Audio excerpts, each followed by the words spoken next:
जिस तरह से इंसान की ताकत उसकी बाजुओं में होती है, उसी तरह सेना की ताकत उसका गोला बारूद का भंडार होती है। पीएम मोदी के नेतृत्व में जो सेना आज मजबूत नजर आती है, वही सेना कांग्रेस के कुशासन में लाचार मजबूर हो गई थी। पीएम मोदी के 6 साल के शासन में सेना जल, थल और वायु हर क्षेत्र में सशक्त हुई है और चीन को पछाड़कर आज भारत विश्व की सबसे बड़ी थल सेना वाला देश बन चुका है। आज हम आपको बताएंगे कि कैसे पिछले 6 सालों में पीएम मोदी ने देश की सेना को बनाया बाहुबली। वायुसेना। Rafale fighter jet. वर्षों से देश की वायुसेना को मल्टी रोल फाइटर जेट की जरूरत थी, जिसे सिर्फ मोदी सरकार ने पूरा किया और वायुसेना के लिए 36 राफेल फाइटर डील कर देश को सुरक्षित बनाया। अपाचे और Chinook helicopter.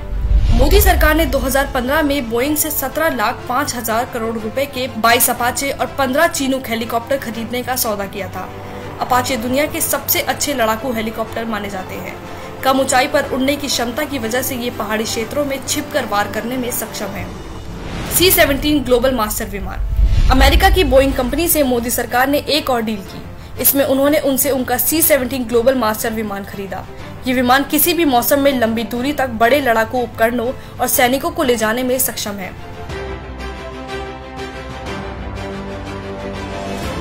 हारोप drone. PM Modi ने वायुसेना को और मजबूत बनाने के लिए 54 इजरायली हारोप ड्रोन की खरीद को मंजूरी भी दी। ये किलर ड्रोन दुश्मन के हाई वैल्यू सैन्य लक्ष्य को पूरी तरह से तबाह कर सकते हैं। थल सेना। S-400 missile defence system. S-400 missile defence system को दुनिया में सबसे अत्याधुनिक माना जाता है। पीएम मोदी 40,000 करोड़ रुपए खर्च कर इस मिसाइल डिफेंस सिस्टम की 5 रेजिमेंट को खरीदकर देश की सेना को मजबूत बना रहे हैं। T-90 tank. मोदी सरकार ने 464 T-90 भीष्म टैंक के लिए रूस से 13,448 करोड़ रुपए का समझौता किया, जिसके तहत नए T-90 टैंक अपग्रेड होंगे और इन्हें भारत में ही बनाया जाएगा।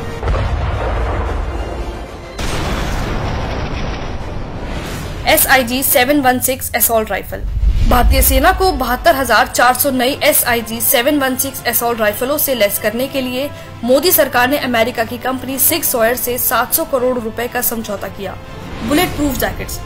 9 साल के इंतजार के बाद पीएम मोदी ने 2018 में सेना के जवानों को उपलब्ध कराई थी 1,86,000 बुलेट प्रूफ जैकेट्स। जल सेना। पनडुब्बियां।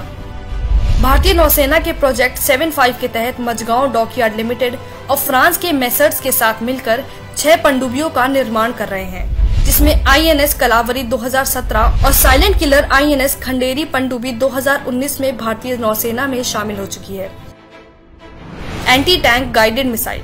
सेना के लिए फ्रांस की 5,000 एंटी टैंक गाइडेड मिसाइल मिलान 2T के लिए मोदी सरकार मंजूरी दे चुकी है।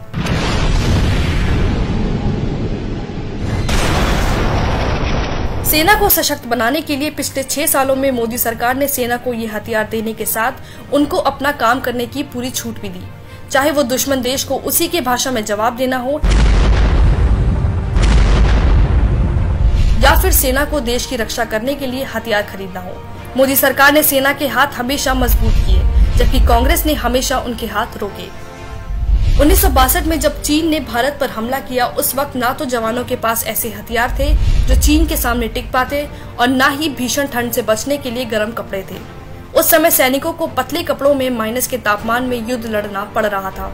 इतना ही नहीं, कांग्रेस अगर समय रहते मिग जैसे फाइटर जेट को अपग्रेड करती रहती तो देश में मिग फाइटर जेट बार बार क्रैश नहीं होते।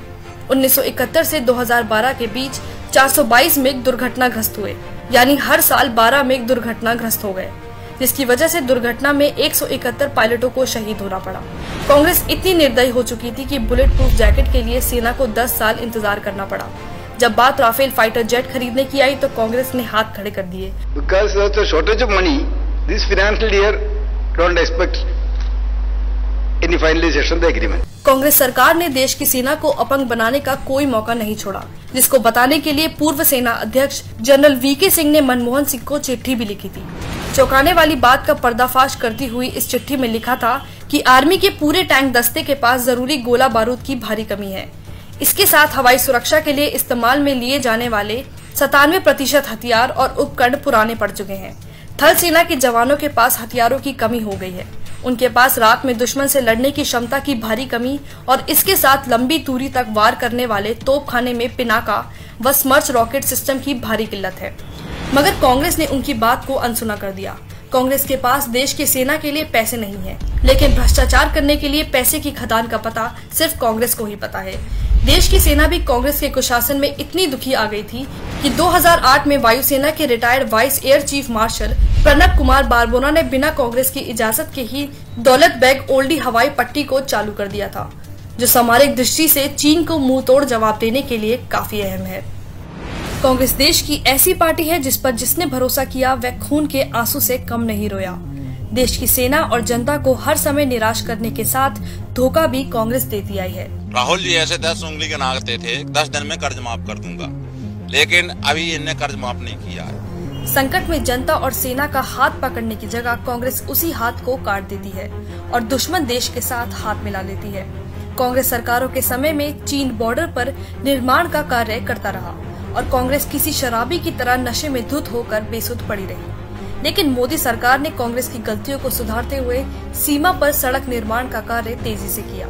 LAC के पास पुल और सड़कों का जाल बिछा दिया, जिसका असर ये हुआ कि भारतीय सेना चीन को उसकी भाषा में मुंहतोड़ जवाब दे पा रही है। देश की सेना शुरू से सशक्त और मजबूत है, लेकिन कांग्रेस ने अपने स्वार्थ के लिए देश की सेना को हर मोर्चे पर नकारा साबित किया। अब समय आ गया है कि ऐसी देशद्रोह पार्टी को जड़ से खत्म कर देश की सेना को मजबूत और देश का ऐतिहासिक गौरव वापस हासिल किया जा सके।